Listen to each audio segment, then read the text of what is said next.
podcast is part of the Sports Social Podcast Network.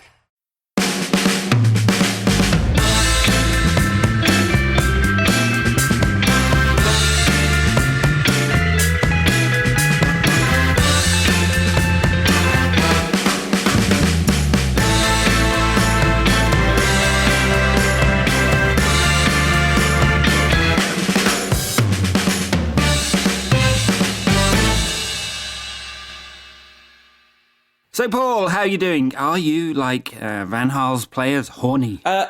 Look, that's very upsetting. Apparently, this is all a translation issue. I very much enjoyed Manchester United's last 3 performances. Very much indeed. You could say, after 11 goals in a week, it was sexy football. Since we last recorded, there have been, to coin a phrase, some absolute scenes involving Manchester United. First of all, there was the hilarity, the kind of depressing, ironic hilarity of the performance away in Denmark, which very much kind of followed the pattern that you were talking about on the last podcast of a team that had lost its way, that no longer believed in its coach, that wasn't really giving its all. But that has not proved to be what happened with what followed. No. I mean, that was an abysmal performance, wasn't it, against Midtjylland away in Denmark? Properly bad. Michael Carrick came out afterwards and said it was unacceptable, unforgivable, and United had to get better. Well, they got better, all right. And I suppose you could say that in beating Shrewsbury and Midtjylland, scoring 8 goals, they're playing 2 pretty mediocre sides. But then to go and beat Arsenal, albeit a side that are perennial bottlers, but one that has been flying in the Premier League, to beat them in the manner that United did, in an open attacking manner, end-to-end game, it's just been fantastic. It feels like a team transformed. Not coincidentally, when Wayne Rooney is out of the team, I might add, just to get in a little dig there. But not just Rooney, right? There's a whole bunch of stuff that had to happen to make this happen. And it really has been a case of 2 things. The kids, I mean, we'll talk a lot about that this episode because, I mean, I get a bit emotional thinking about it, man. Marcus Rashford, the story, the incredible story.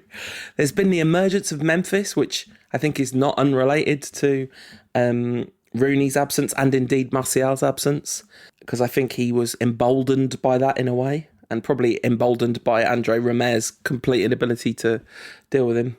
And then the fact that the midfield, he's had to pick an attack-minded pair in midfield because Carrick's been forced to play in defence. Now, here's the question. I mean, he won't save Van Gaal's job, but it might just save Van Gaal's season. He keeps moaning about the amount of injuries, and look, 14 or 15 injuries is a lot.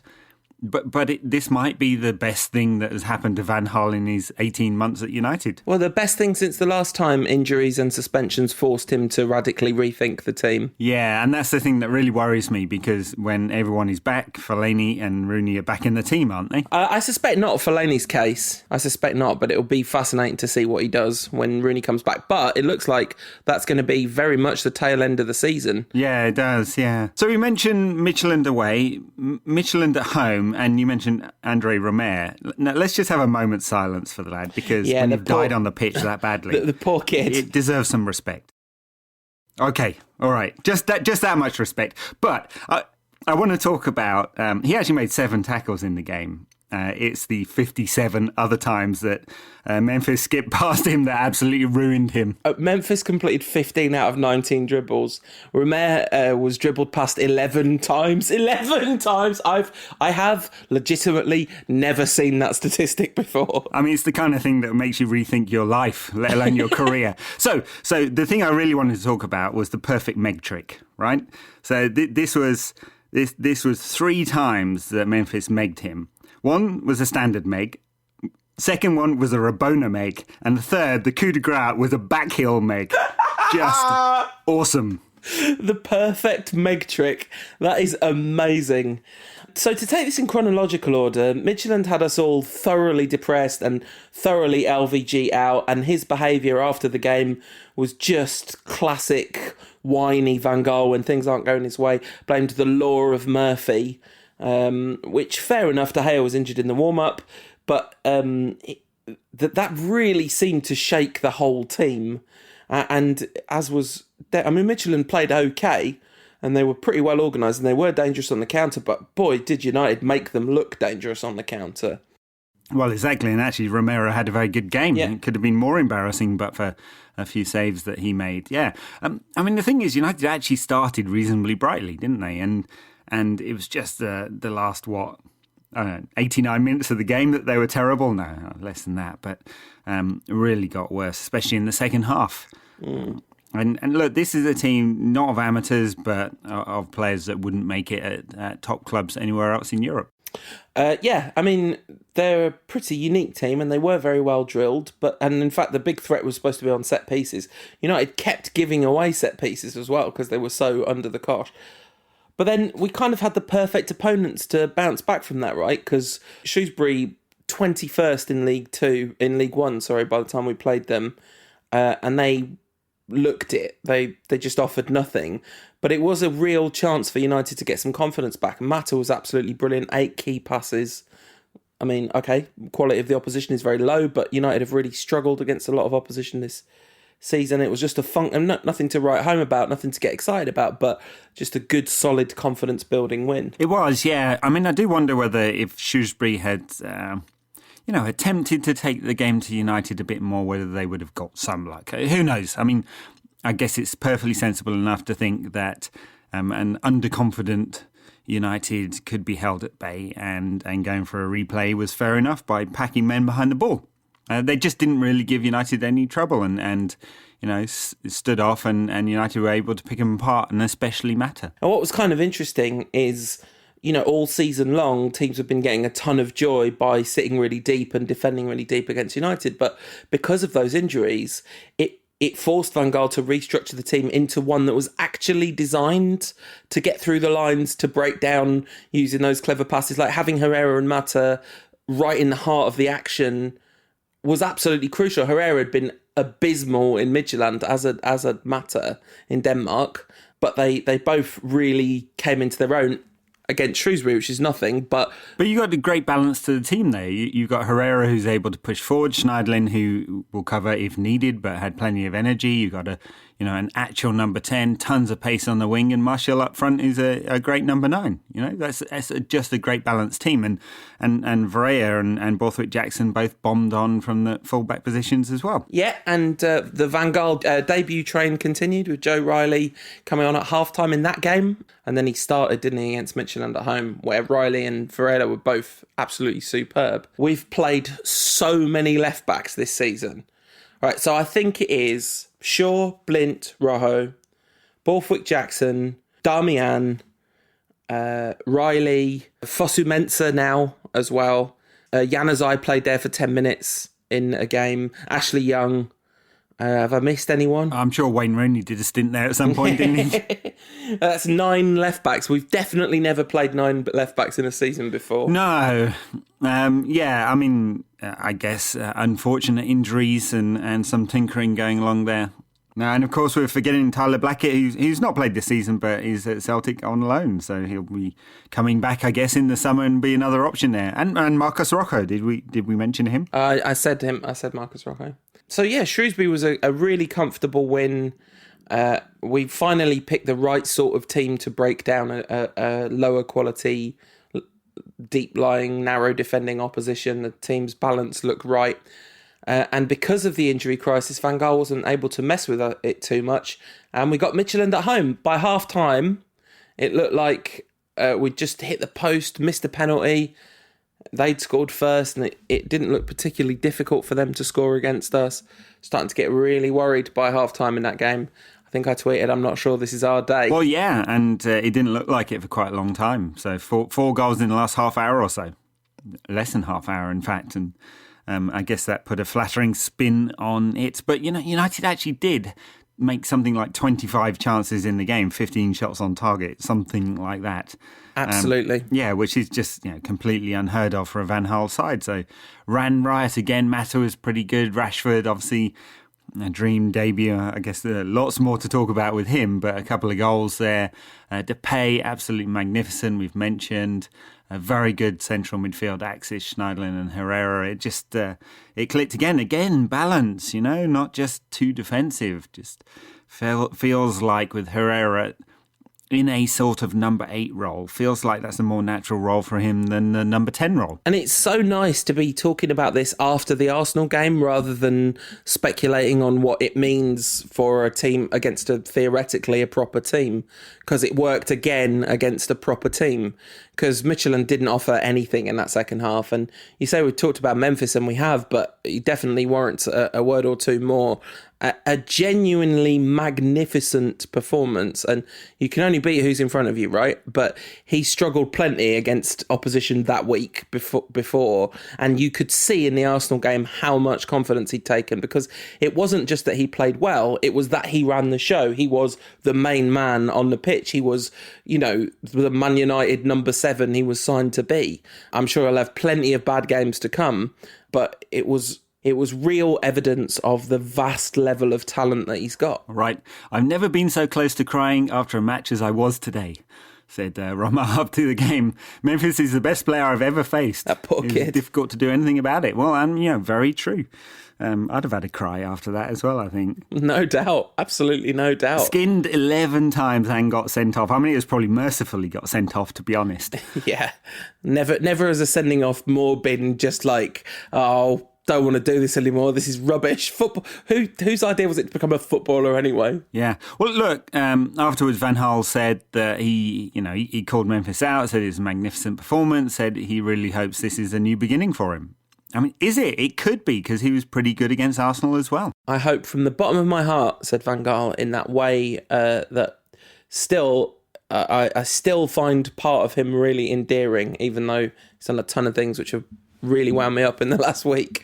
But yeah, after Van Gaal hit the deck doing the comedy bit on the sideline, Memphis took the ball out of the sky with a flying back heel and beat a man, and it was just like, wow, he really has taken that performance and grown into his position. And I do think, so first of all, a friend of the show at Machine Gun, quite often we chat about Memphis, and his theory is that Memphis really benefits from having a mobile centre forward. So having Rooney there is a real problem for Memphis, because the defenders are just free to give him all their attention, basically, because Rooney isn't stretching play. But also the fact that Martial was out meant that Memphis just had to be the big man. And you can see he's got that in his personality. And that's not a bad thing, to want to be the star kind of thing. Of course, he has to prove that he can do that when the other stars are around too. But I think that might have helped him a bit. Yeah, I think so. I guess he's got a bit of an ego on him. You can kind of tell that because of his lifestyle choices and stuff like that. And maybe being the big fish in the big pond is now suiting him. But he's also got to get used to the fact that United is a really big club, and there should be more stars in the team than there are currently. Presumably after the summer there will be as well. So I feel a bit reticent to go overboard, but...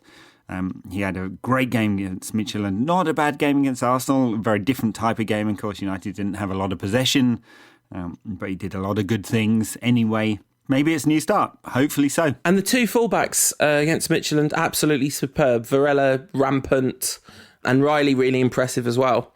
Didn't have much to do defensively. I understand that Riley is not necessarily a left-back by trade. Neither is Fosu Mensah. No, absolutely. Fosu Mensah, left-back, centre-back, right-back, defensive midfielder. He is. He can play anywhere. Right-footed. Did all right when he came on. Oh, that is... Wow, that is stingy. I thought he did a couple of extremely impressive bits of work.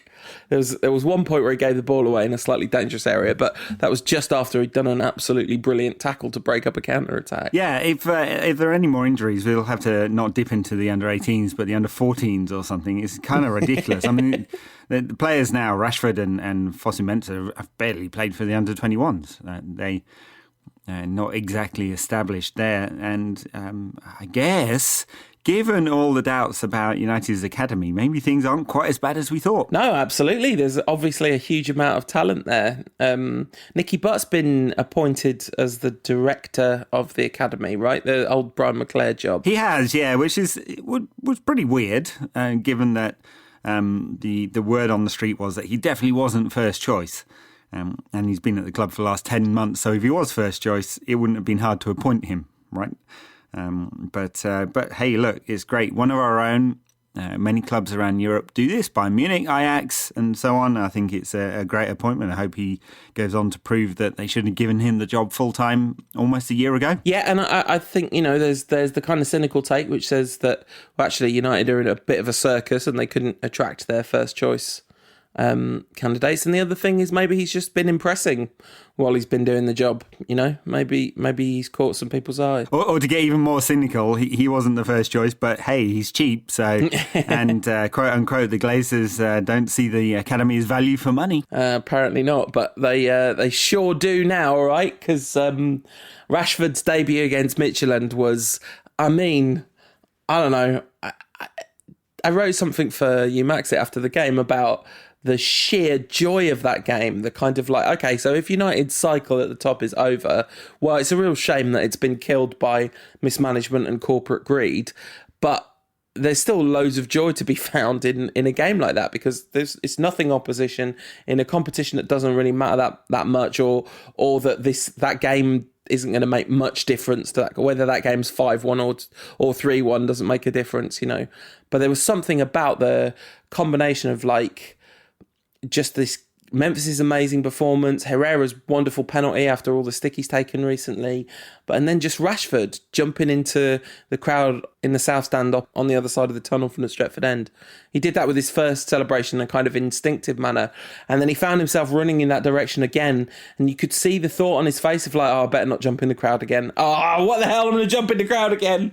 It was amazing. Yeah, some interesting press afterwards. Rashford from a boys' club in the south of Manchester where Borthwick Jackson and Danny Welbeck and a few others have also played. Wesley Brown, I believe, as well. Wesley Brown, yeah. Suggestion that United should stump up the money to save the club. Yeah. Should they? I have no real opinion about that. I didn't know that they were in trouble financially.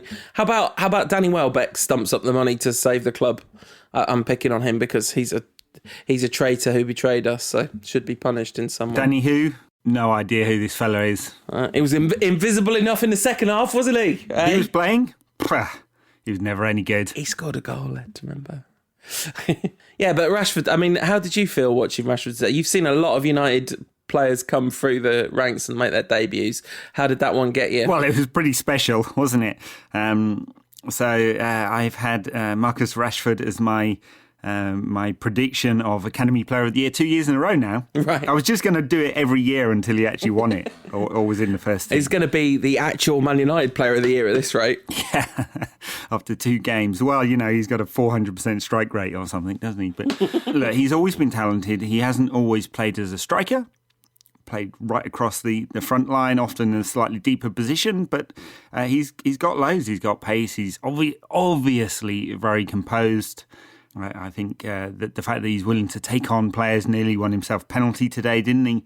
It just bodes great. I think he's got bags of talent. Of course, there's players with bags of talent that haven't made it at United before. Players with bags of talent who came on for Marcus Rashford, who it seems like won't make it at United either. So, long way for the lad to go to actually make it. Danny Welbeck in the other team should be a lesson for him. Yeah, you might only end up at a team above us in the league who've just played Barcelona in the Champions League rather than Midtjylland in the Europa League. A salutary lesson there. If you were betting right now, who do you think will win the league first, Arsenal or United? I think the problem with that bet is I think that bet changes hugely at the end of this season, because I do think they've still got a pretty good chance to win the league this season. And I think they would still be favourites, but the sheer capacity that team has to throw the whole thing away is unbelievable. Like, is Arsene Wenger just a massive fraud? That's my least favourite word in football. But, it's unbelievable how his team is the same all the time. All the time. Arsenal have to go to Tottenham, they have to go to Everton, they have to go to West Ham. They've got a game at Sunderland. That's definitely a banana skin for them. Imagine that, 4 games before the end of the season. Yeah, Sunderland desperately needing a win. Big Sam will get them to boot Arsenal around the pitch, and they'll probably win, won't they? They've got to play Manchester City. And then already relegated Aston Villa will go to the Emirates on the final day of the season and win. So what you're saying is, like, Arsenal are going to finish 7th and we're going to finish 4th. No, we're going to finish about 10th. Can't say that now. We're back. United are back. Good job, actually, because if we'd lost today, Liverpool, Watford, Stoke and Southampton would all be within 3 points. So grim. But it was getting a bit squeaky bum time for even qualifying for the Europa League. But we made it through to the next round of the Europa League, where we will face a veritable European adventure for those hardy Reds who travel home and away with United. A new ground for them. Oh no, wait a minute. It's the nearest city. Well, I do know some Reds who like doing Euro aways to slightly dodgy territories, hoping for a bit of trouble. So Scousland is perfect for that. Yeah, it's going to be a tasty draw. The hilarious kind of Europa League. Like, the club must be so happy from a revenue perspective, much like save loads of costs on travel, and suddenly this Europa League tie where they'd have had 20,000 empty seats is in fact a massive sellout, oversubscribed. Weird. Yeah, weird that. They didn't do what Liverpool have done and bump the prices up by 50%. Yeah, I almost said credit to the Glazers for not ripping the fans off again, but that's not quite right, is it? I guess they've eschewed the chance for a commercial opportunity for once. But they'll have a sellout and everyone will be happy with that, I suppose. Yeah, absolutely. And it's a incredibly exciting tie. It's also, this is the kind of thing that can come back to haunt you. It's also one of the more winnable ties. Like, obviously it's got the derby energy to it, and that's a bit of a problem. But they're not in the top 5 best teams in the draw, are they? No, they're not. I mean, look down the draw, 16 very good sides in the Europa League. It's a very high quality competition this year. And I suppose if you've been a real cynic, United got one of the easier draws. Liverpool might also be saying the same thing, of course. Very much so, yes. Very true. So it should be very, very, very tasty on a Thursday night. Perhaps a bit tasty for the police. Yeah, and of course one of those is going to be at 6 o'clock as well, because the Europa League is super weird. 6 o'clock on a Thursday, but there'll be plenty of Reds in the pub by 9 a.m. Yes. No trouble there. Yeah, it actually leaves United with an interesting fixture list coming up. So obviously games against West Brom coming up, and West Ham in the FA Cup, twice against Liverpool and Manchester City before the end of March. Yeah, it's going to be an exciting month for sure. But the Arsenal game definitely gives us heart. The key to that game, apart from Arsenal being Arsenal, I think everyone in that team gets at least a 7 out of 10. Maybe you would say Carrick gets a 6 out of 10. Pretty bad for both goals. It was also absolutely terrible for Midtjylland's goal, by the way, at Old Trafford. Ian Dark on the commentary for the Midtjylland game said, whenever Carrick's been asked to deputise at centre-back, he's looked quite comfortable. I'm like, have you ever seen him play at centre-back? I have never, ever seen Michael Carrick look comfortable at centre-back. No, he's even less comfortable than Daley Blind, and that's saying something. Oh, that is outrageous! That is just pure prejudice. No, it's really not, actually. He makes quite a few mistakes as a centre-back, and he, for all his comfort on the ball and sometimes decent performances, he also makes mistakes. Undoubtedly gets in the wrong position too many times. If you could get a world-class central defender or Daley Blind, which would you pick? It's not a hard choice. No, because Daley Blind is a world-class central defender. Him and Johnny Evans both. So, that's wrapped up 4 games. We haven't got much to talk about now. Midtjylland, terrible. Midtjylland, very, very good. Shrewsbury, very, very good. Arsenal, very different performance, not very much possession, also very, very good. Things are looking up. We haven't really talked about the Arsenal game, actually, have we? United raced out into a 2-0 lead. I mean, there was that very shaky moment early on when Ozil put Monreal in on Carrick's side. De Gea just making a kind of standard save for him. Nice to have him back so quickly. Nice that wasn't a long one, even though Romero did make those great saves in Denmark. It's good to have Dave back, right? I thought the fullbacks both did really well in the first half, and then Fosu-Mensah did really well in the second half. Schneidlin and Herrera were just absolutely brilliant, weren't they? Wasn't that one of the best midfield performances of the season from United? Yeah, from a very low base here, but look, it's the right pairing, isn't it? Michael Carrick, unfortunately, his career is on a downtick now. He'll be 35 soon, not a surprise. Fellaini is just Fellaini and very bad. Herrera he's like an 8-point something, isn't he? But 8, I think, is his better position in this formation, and Schneiderlin gets around. The only risk with Schneiderlin is he doesn't always cover the runners going past him. Today there weren't really that many, and he had a very good performance. So gave United a lot of protection. Arsenal obviously had a lot of the ball, and United actually, for all that possession Arsenal had, there weren't that many heart-in-the-mouth moments, were they? Monreal's save from De Gea, he said, but that's just standard for Dave. Not too many others where we were desperate to clear it out. No, except for the fact that when we went 2-0 up, we instantly went 2-1 down. And then when we went 3-1 up, we instantly went 3-2. Not 2-1 down, but we conceded straight away and made the difference 1 goal twice, which was really a bit scary. So it was a very stupid free kick to give away for Arsenal's first goal, definitely. And no one marked big Danny Welbeck. Still not. It's getting a little bit better. Today helped. Today definitely helped. But there's definitely still part of me that's like, oh, Danny. Well, look, I didn't have a problem after he went mental celebrating after he scored against us last time. This time it was all a bit muted. That's not acceptable. I don't want him trying to show some respect to the Old Trafford crowd. He'd seen himself in an Arsenal shirt and loved scoring for them. Yeah, fair enough. That was enough for me. You're a cold-hearted man, Ed. You can move on and let go quickly.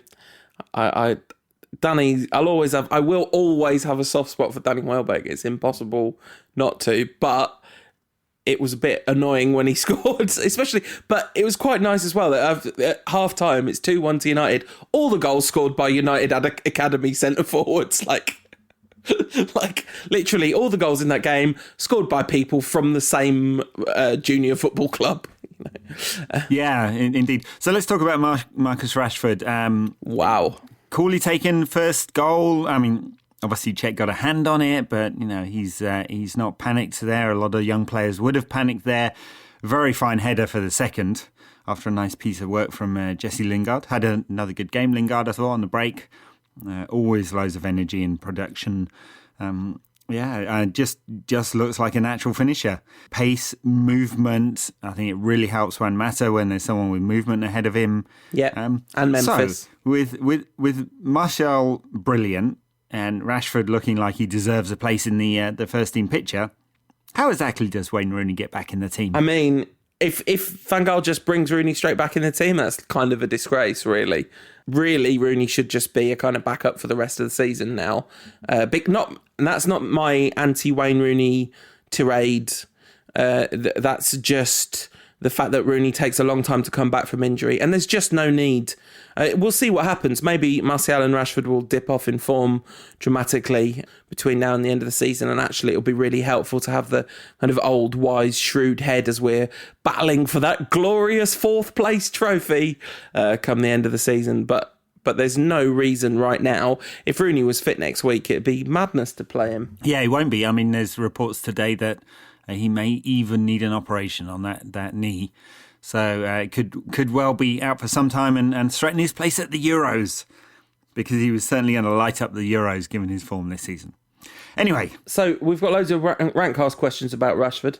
Does Rashford's impact mean the end for the likes of Wilson and Keane at United, says at Stephen DR91? No, not necessarily, although, I mean, I think given Will Keane's last few years, a move away to a championship club would make a lot of sense for him. Wilson, I mean, it's hard for him, right? So Martial and Rashford are coming and had such an impact. It doesn't seem like he's got the real faith of Van Gaal. Maybe he'll need to move in the summer too. Or maybe it'll be a question of Martial, Wilson and Rashford are 3 centre forwards for a little while to come.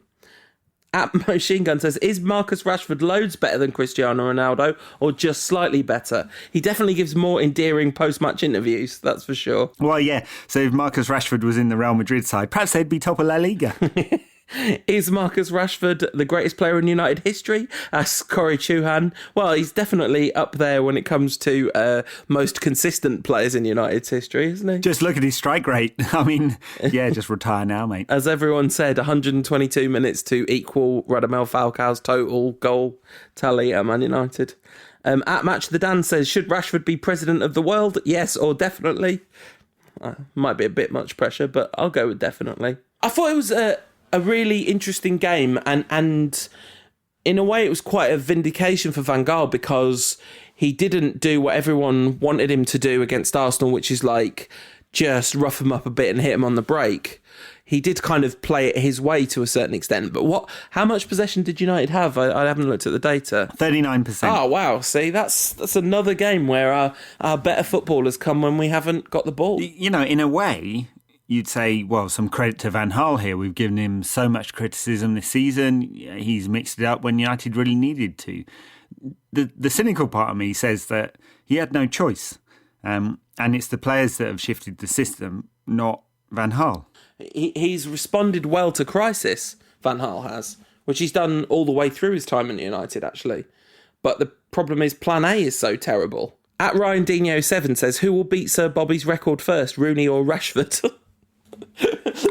Well, look. Now, I'm not saying I want this to happen. I'm not saying that. I'm just saying there is a narrative in which Rooney doesn't really get back fit towards the end of the season, doesn't beat the record this season, and isn't really in the team next year. I mean, Chinese Super Club comes along with some, £50 million offer. You'd bite the hands off. I think actually one of the ways he got lucky, Van Gaal, this game, was having Rashford up against those Arsenal centre-backs. He kind of would have worked with Martial as well, right?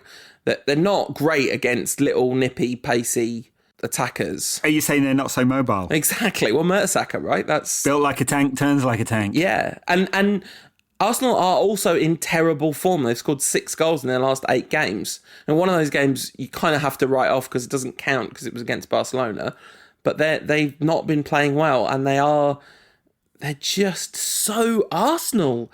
It's just incredible how Arsenal they are. Well, the thing is, they before the 2 cup games, draw with Hull and the loss to Barcelona, they did actually beat Leicester, and you thought, well, maybe that's a really pivotal moment in the season. Yeah, this is a really late winner. Pretty fortunate to beat Leicester as well. Yep, I'd say. But it just felt like one of those things that had turned, and that was Leicester's moment gone, and this is Arsenal on for a first league title in more than a decade. But no, they're back to Arsenal again. And that's the thing. As good as United were today, Arsenal were just so very Arsenal. And that's not in a good way, And I think they reflect their manager. Weak, serial loser, as Jose put it. There was a moment where it looked like there was going to be a fight. It was like they were doing like a tribute act to Man United and Arsenal. Like neither of these teams are fit to carry the name of the club that they represent. They're like doing a tribute act, pretending to be Keane and Vieira. Ramsey pushed Herrera over, which was, I had to say, putting his hands in his face. Quite a few refs would have pulled out a red there. I mean, it was not particularly serious, was it? I think Keane and Vieira would have laughed at that if a red card had actually been pulled out. But still, yeah, lucky boy Ramsey for a moment there. But yes, you're right. Nothing, not a patch on Keown and Van Nistelrooy and Keane and Vieira or Winterburn and Dennis Irwin all those years ago. Awate pointing out to me that Juan Mata, tiny little terrier that he is, straight in Ramsey's face after he went and hurt Herrera. Don't you hurt my friend. Yeah, it was a really, really fun game, making it 2 really, really fun and 3 at least fun games in a row. We'll do a little preview of the Watford game, but I'm not sure how long before the Watford game this podcast will come out. We just wanted to make sure we got one out this week because it's been a while. So we do some Twitter questions. We've got so many. I'm sorry if we don't get to yours. We've got quite literally hundreds of Twitter questions this week, or at least 100. At least 50. It's a lot. That's what I'm saying. This is a really interesting question. At That James Boy says, forget Rooney getting back in. Will Martial get back in? which is kind of an interesting question because obviously he will, but you definitely don't want to displace Memphis and you don't want to displace Rashford either, do you? What about a 4-3-3 with the three of them up front and give Lingard a rest? That'd be a bit tasty. Yeah, look, I mean, let's calm down just a little, right? So Marcus Rashford's had 2 games, and it could go anywhere from here. This might be the only 2 games he ever scores in for United. I mean, you know, someone else asked on Twitter, is he Macheda 2.0? Or Andy Cole 2.0 was the question. Yeah. So we'll see. I mean, I hope he's got more talent than that and he applies himself better than Macheda did. But, you know, we'll see. So let's not go overboard. Martial's just... he should be in the side every week unless he needs a rest. All right, so lots of questions on a kind of similar theme. At Joe Greeny says, does Van Gaal get attacking football now? And this is the problem with this situation is that, again, it's happened by default. And I don't think I'd back United to be...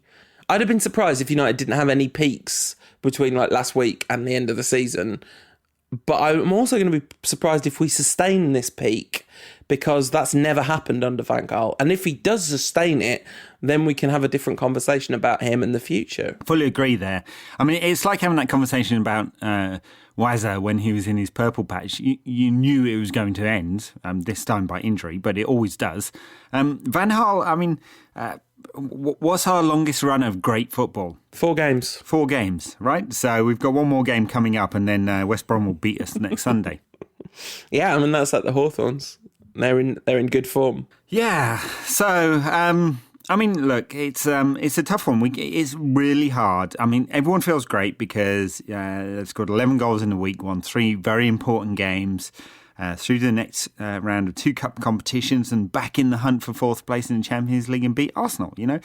You've got to feel great about that and you don't want to feel cynical about it. But 18 months of Van Gaal have upped the cynicism level quite high, haven't they? Yeah, absolutely. And I think it's at the point where he has to prove that this is the real United, not the one he's served us up for almost all of his time in Manchester. And he has to prove that his plan A can be good, not just his plan Z, you know. Now, I'll tell you what was good.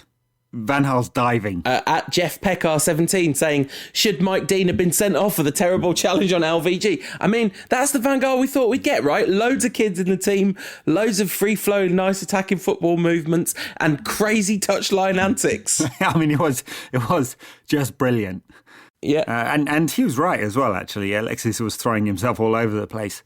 I'm really sorry, I can't find the person that this question is from. It's one of my favourite Rantcast questions of all time, though. And it says, is the problem with Van Gaal's communication that he can only communicate through mime? Well, I mean, yes, maybe that would be a better way of doing it. He was particularly antagonistic in his presser, I thought. I mean, I know he always is, but just really wound me up. The pre-match one? The pre-match one, yeah. He's basically lying. It was so dishonest of purpose, it was essentially lying. And it's amazing how effective it was on at mobilising fans on his side. Because as soon as you say to United fans, oh, the media are out to get United, they're much nicer to City, all the United fans are like, yeah, you're right, they are. Such nonsense. Well, he said... he said something along the lines of losing at Sunderland wasn't as bad as the media is making it out to be.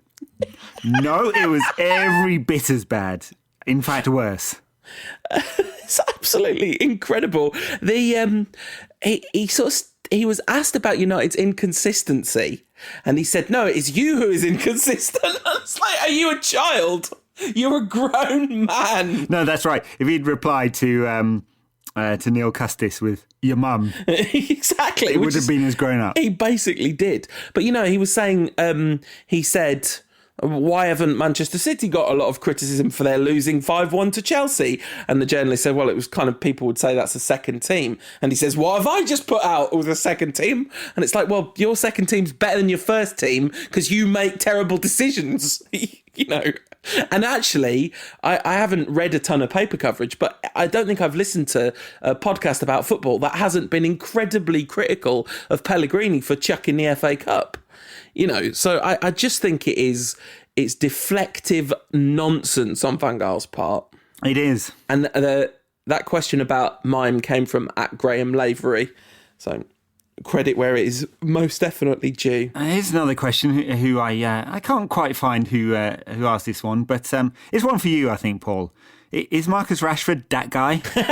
Yeah, fine. I'm kind of reluctant to embrace that as a concept because, like, last time that went so terribly wrong. But sure, yeah. I mean, in terms of the literal meaning, he definitely is that guy. What an incredible story the last week has been for that kid. Timo Bevan, that was on Twitter. Yeah, incredible story. The best story since Martial scored twice on his debut. Just once, but it was a goal that should have counted for 2 goals. Timo Bevan, by the way, definite friend of the Rantcast status, has been listening to our podcast for a very long time. Thank you to everyone who asked us questions. Sorry we couldn't get to all of them. They're of a very high calibre. Much like Man United's performance, will we put together a high calibre performance against the Hornets on Wednesday night? That's at Old Trafford. Yeah. Watford who've... weird side. So they went on this run of sort of 5 wins in a row, didn't they?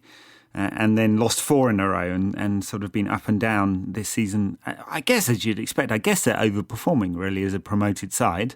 For sure. Yeah, and sort of mid-table. They should be safe this season. In Troy Deeney, they've got something of a battering ram up front. He'll give Daley Blind and Michael Carrick a game or two, won't he?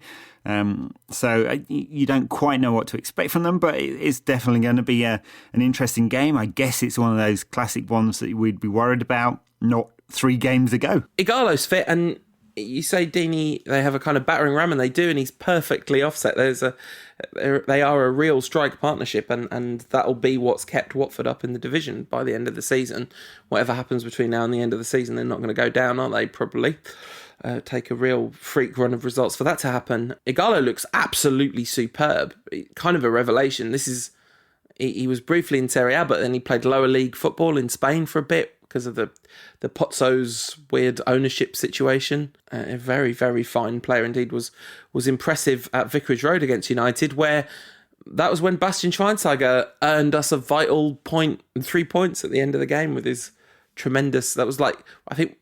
We didn't win a game for about 1 million years after that one. Very true, yeah. Bastian Schweinsteiger, who's now looking expensive at £7 million. It was always going to be likely that he'd have a spell out with injury, wasn't it? Well, it always was. Yeah, no, Igalo's been great. Yeah, cheeky bid in the summer, perhaps. The thing is, with a new TV deal coming in, you can't buy players from English clubs anymore. We don't need to anyway. We don't never need to buy a player again, Ed. It's like kids all the way from here on out. Or might have to, because... after June the 23rd, if the British people vote for Brexit, we won't actually be able to buy any players from anywhere around the world. Oh my goodness! Anyway, let's not get into that. Yeah, politics is real bad. Not get you shoving your left-wing politics again, Paul. My left-wing politics. Let's talk about United's left wing, which is now looking pretty good. Should be enough for Watford. I guess we're all on a bit of a roller coaster this week. We normally spend an hour of podcast bemoaning United's performances and then predict a fabulous win at the end of the pod. This time we can spend an hour praising United's performances and then predict a United win at the end of the podcast. I was going to say then predict a draw or whatever because it's. No, I think United will beat Watford. Actually, it's the game on Sunday, which might be a tougher one because. Aware that Hawthorns and West Brom, just having beaten Stoke, are playing a little better. They are. Berahino returned to the side. I don't know what on earth Pulis was playing at, really. Just classic Pulis, isn't it? No, sorry. You seem to be a bit individualistic and have some talent. Not interested. I want a large gentleman up front, if possible. Lots of West Brom fans kind of unhappy about Pulis, really, because... You would be, wouldn't you? It's kind of what happened to Stoke fans. They were all like fine with him being there for ages, and then at some point it's like, all right, so we're in the Premier League, but what is the point when there's literally no joy involved? Well, quite. I think Pulis is out of contract in summer, isn't he? So, I wonder whether he'll still be around. So, West Brom aren't going to go down. They're good enough. They've got sort of 9 points above the relegation zone, and it's just madness not to have Berahino in the side. Look, it's hard to say quite how good he is. Is he as sort of Kane Vardy level? Maybe. But he scored a very good goal for West Brom at the weekend, and an absolutely magnificent curling shot he hit first time with his instep that caught corner of crossbar and post. He's definitely got some talent. And to keep him out the side is pretty mental. Then again, he had a bit of a rant on Twitter, didn't he? Which probably didn't help him much. He did. No, absolutely not. I mean, well, I say definitely. One would assume that's why he's not been in the side for that kind of stuff. But I would think he'd be in the side against United. Last season, a 2-2 draw. I was at that game in the Hawthorns in the home end. Daley Blind scored a dramatic late equaliser. It was a real sit on your hands job watching as the away end were going absolutely ballistic. That was part of the general stuttering Van Gaal performance. So West Brom have been extremely erratic this season. So predicting what kind of West Brom turns up is really difficult. Reuniting with Darren Fletcher and Johnny Evans, of course. You daft racist. You can't tell these Irish guys apart, can you? And Anders Lindegaard, who made an amazing save this weekend. Well, look, there are 2 big games for United to keep up the momentum. 3 wins in a row. Really should be 5 wins in a row after these 2 games. It's not going to be, though, is it? No, but it leads into like a mega period. Away at Liverpool, home to West Ham in the Cup, home to Liverpool in the Europa League, away to Manchester City, home to Everton, away to Tottenham. I mean, that's some run of games coming up. If we win all those games, Van Gaal can keep his job. Is that a promise? Oh, yeah, I'm LVG in if we win all those games. It doesn't take much for me to sway back to LVG in, because the man's, I don't know, I'm just so disappointed by how it's gone under him. The promise of it going right under him is just glorious. So I'm a fickle so-and-so when it comes to that sort of thing. But of course, realistically, he's left it all too late. He's made too many mistakes. Too many of his successes have been by default. But really, how many managers would have chucked in as many kids as he has? And this whole thing is like, you can see it uber cynically as a distraction from how bad United have got. It's like, oh, well, we'll give the fans some local players to appease them sort of thing. But it genuinely is the heart of United's identity as an institution. And I don't mean the club, which has become an institution devoid of an identity, but I mean the shared experience of the fans, right? The bit of it that's still our club, which is only a theoretical concept because it's not actually our club, it's the Glazers now, you know. But the bit of it that's ours, we care about these kids that grew up around the corner from Old Trafford, scoring 2 goals on their debut, where they're not even supposed to be in the first team, but the star striker that's been imported from abroad gets injured in the warm-up. You know, it's just a dream. Yeah, it's Roy the Rover stuff, and it's special because we'd all like to have done that, right? Yeah, for sure. Yeah, I'm surprised Woodward hasn't found a sponsor yet. Youth Players, brought to you by the BBC. Yeah, it's huge. It's a lovely thing. It's been a lovely week of watching Man United, and there's not been too many of those lately. So let's hope the week ahead is going to be one of those. What are your actual score predictions for these games? So I think United will win 2-0 against Watford, and it will be 1-1 at the Hawthorns. I think it's going to be 2-1 at the at Old Trafford, and I'm going to go with another 2-1. 2-1 in both games to United. Wow. 5 wins on the trot, says Paul. Because it's 5 wins on the trot, but 2 of those are against Shrewsbury and Midtjylland, so they don't really count. No, very true. One thing that happened in our absence, a new FIFA president has been elected in. It's that dude who takes the balls out of a big pot during the Champions League draw. Do you think people just voted for him because they recognised him? Yeah, it's the bald chap. Wasn't he a referee once? It's like Donald Trump in America. The only reason anyone's voting for him is because they've heard of him before. Yeah, will it make a difference? Probably not. I don't know. Like, the guy that he was running against, I don't know much about this. This is all just taken verbatim from the Guardian Football Podcast, but the guy that he was running against, the main guy, seemed like a super shady character, so maybe it's better that the less super shady character won. So you've got Platini's right-hand man whose speech was entirely about how much money he'd give all the confederations. Yep. Good sales pitch there. You got Prince Ali, who seems like a genuinely nice bloke. You've got the guy whose family brutally suppressed an uprising in Bahrain. That's the guy that I was thinking of. And you've got a dude called Tokyo Sex Whale. He's not called Sexuale. Sex Whale, yeah. Who gave, without doubt, the best speech. I don't know whether you've seen this, but it was hilarious. And then... What did he say? Oh, he was just a run of gags, basically. Oh, nice. Yeah, I'm going to watch that. It was like a stand-up routine for 10 minutes or so. And then with his last line of his speech, he said, and I'm not going to continue anymore. It's your problem now. See ya. Mic drop.